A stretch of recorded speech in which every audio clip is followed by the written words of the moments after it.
반갑습니다. 여러분, 프로토 교수입니다. 스포츠 모든 경기를 매일 분석 및 조합 픽 공유 중에 있습니다.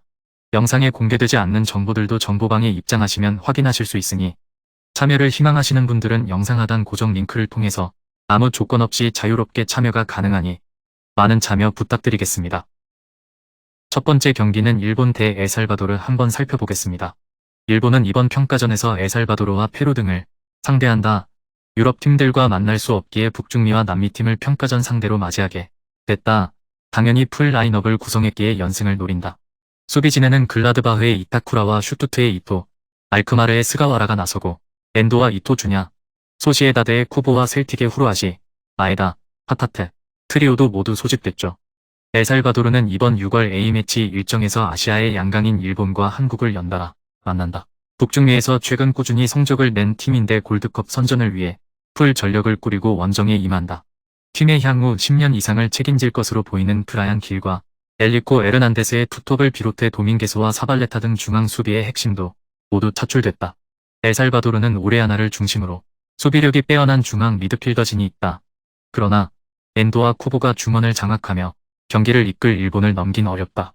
셀틱의 성공적인 시즌을 이끌고 대표팀으로 온 후루아시를 비롯해 이토 주냐가 기회를 놓치지 않을 일본이 승리할 것으로 예상됩니다. 두 번째 경기는 아르헨티나 대 호주 한번 살펴보겠습니다. 아르헨티나는 이번 일정에서 호주와 인도네시아 등을 상대한다. 지난 월드컵 우승팀으로 현재 가장 전력이 좋은 팀이다. 비자 문제로 중국 공항에서 2시간 머물러야 했던 메시가 은퇴하지 않고 이번 일정에도 나서는데 맨시티의 알바레스와 나폴리의 시메오네, 디마리아 등이 뒤를 지원할 것이다. 리버풀로 이적한 메갈리스터를 비롯해 에이위드 볼과 첼시의 엔조 등 중앙도 막강하죠. 호주는 카타르 월드컵에서 아르헨티나를 만나 16강에서 탈락했다. 때문에 이번 맞대결에서 리벤지를 노리고 있다. 강팀인 아르헨티나를 상대하기 위해 소집 명단에 크게 신경을 쓴 모습인데 듀크와 맥클라렌 등 핵심 공격수들이 모두 뽑혔고 유럽에서 잔뼈가 굵은 후루스티치가 이선을 책임질 것으로 보인다. 단, 세대 교체에 들어간 수비진은 나이트의 부재 속에 안정감이 떨어진다. 아르헨티나의 승리를 본다. 호주는 어빈의 부재에도 데블린과 후루스티치 등이 상대의 공세를 막아내며 한 방을 노릴 것으로 보인다. 그러나 로메로를 중심으로 상대의 역습을 막아낼 수비 라인이 있고 가르나초와 알바레스 등 젊은 선수들이 수비를 공략할 아르헨티나를 막아내긴 어렵다. 세 번째 경기는 스페인 대 이탈리아 한번 살펴보겠습니다. 스페인은 이베리아 반도 라이벌인 포르투갈을 2위로 밀어내고 조 1위를 차지해 파이널 스테이지로 왔다. 엘리케가 물러나고 데라푸엔테가 취임했는데 본인의 메이저 우승을 위해 최선을 다할 것이다. 나바소와 조르디 알바, 모라타 등 베테랑이 있긴 하지만 균형 잡힌 스쿼드를 구축했다는 평인데 소시에다드의 르노르만과 메리노, 주비멘디 트리오를 비롯해 바르샤의 가비, 비아레알의 피노, 빌바오의 니코 윌리엄스 등 젊은 선수들이 대거 포함됐다. 로드리와 올모, 카르바할 등도 나서죠. 이태리는 독일과 잉글랜드 등과 한 조에 있었기에 조별 예선 통과가 쉽지 않아 보였지만 1위를 차지했다. 지난 유로 대회 우승 이후 월드컵 진출에 실패했는데 다시 메이저 대회 우승에 도전한다. 챔스 준우승팀인 인테르에서 가장 많은 5명을 차출했는데 다르미안과 디마르코, 아체르비와 바스토니가 국가를 대표한다. 베라르디와 인시네 등이 빠진 공격진에는 임모빌레를 중심으로 라스파도리와 키에사, 펠레그리니 등이 기회를 받았다. 접전을 본다. 네덜란드에서 열리는 중립 경기로 홈의 이점을 살릴 수 없고 워낙 전력이 비슷한 두 팀이다. 스페인이 카날레스의 공격 전개 속에 윌리엄스와 모라타 등이 골을 노리겠지만 수비가 강한 이태리가 쉽게 기회를 주지 않을 것이다. 이태리 역시 키에사와 뉴토가 빠른 발을 앞세운 돌파로 나서겠지만 수비를 강화하고 나설 스페인이기에 리드를 잡기 어렵다.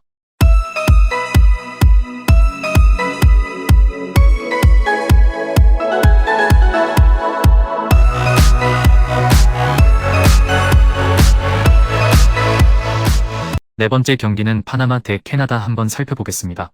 파나마는 지난 평가전에서 니카라과를 제압했다. 선제골을 허용하며 끌려갔지만 벨기에 안더레흐트에서 뛰는 무리오의 멀티골에 이어 밀러의 결승골이 터졌다.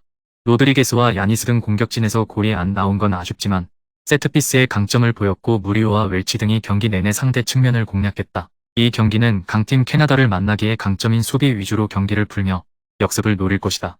캐나다는 36년 만에 북중미 예선을 뚫고 월드컵으로 가는 등 최근 나아진 경기력을 보여주고 있다. 리그앙 최고의 스트라이커인 데이빗과 미넨의 풀백인 알폰소 데이비스, 바야돌리드의 핵심 공격수인 사일 라린 등 좋은 선수들이 차고 넘친다. 단, 이 경기는 전력 외에도 다른 이슈가 있다. 최근 캐나다 상대로 승리하는 등 이 경기에서 밀릴 이유가 없다. 또 캐나다는 최근 나라를 시끄럽게 하는 산불로 인해 스포츠 경기가 취소되는 등 상황이 어지럽다. 미국 중립 경기로 부담은 적지만 나라의 우환으로 인해 선수들이 100% 집중하기 어려운 캐나다 상대로 파나마가 90분 동안 패하지 않을 것이다. 다섯 번째 경기는 온두라스 대 베네수엘라 한번 살펴보겠습니다. 북중미 골드컵 본선 조별 라운드를 준비하는 온두라스는 이번 A매치 일정에는 일부 경험 많은 선수들이 공수에서 제외되었다. 지난 네이션스리그 매치업이었던 캐나다전에서 참패한 이후 스쿼드에 변화를 줬다고 봐야 할 듯. 당시 선발로 투입되었던 주력 수비 자원은 레베론을 비롯해 페레이라, 나자르 등 주력 수비 자원들이 빠졌고 미드필드에서도 득점력 있는 아리아가, 공격에서는 주포 쿠이토, 카디스의 주력 공격 자원인 로사노가 경기를 치르지 않을 예정이다. 그렇다 보니 이번 매치업 구성이 대부분 A매치 경험이 부족한 선수들이 상당수 포진되어 있고 특히 수비에서 경험 부족이 우려된다. 최근 A매치 페이스가 좋은 베네수엘라는 이번 A매치 일정에도 주력들이 대거 소집되었다. 공격 에이스 론돈을 비롯해 중원핵 링콘, 수비핵 로살레스 등 지난 월드컵 남미 예선에서 활약했던 정예 멤버진이 사실상 소집됐다고 봐야 할 듯. 마야돌리드의 핵심 마치스를 비롯해 지로나의 중원 주력 자원인 에레라 등도 선발로 나올 가능성이 높아 보인다. 인터 마이애미 주포 조셉 마르티네스와 론돈이 전방에 포진될 것으로 예상되는 만큼 미드필드의 지원 사격도 나쁘지 않기 때문에 공격에 대한 기대를 가져볼 만할 것으로 예상된다. 양팀의 스쿼드 소집에 있어 차이가 있다. 일부 경험 많은 핵심들이 제외된 온두라스에 비하면 정예 멤버진이 나올 예정인 베네수엘라가 전반적으로 우세한 경기를 할 것으로 점쳐진다. 온두라스의 홈이 아닌 미국에서 열리는 중립 매치업이다.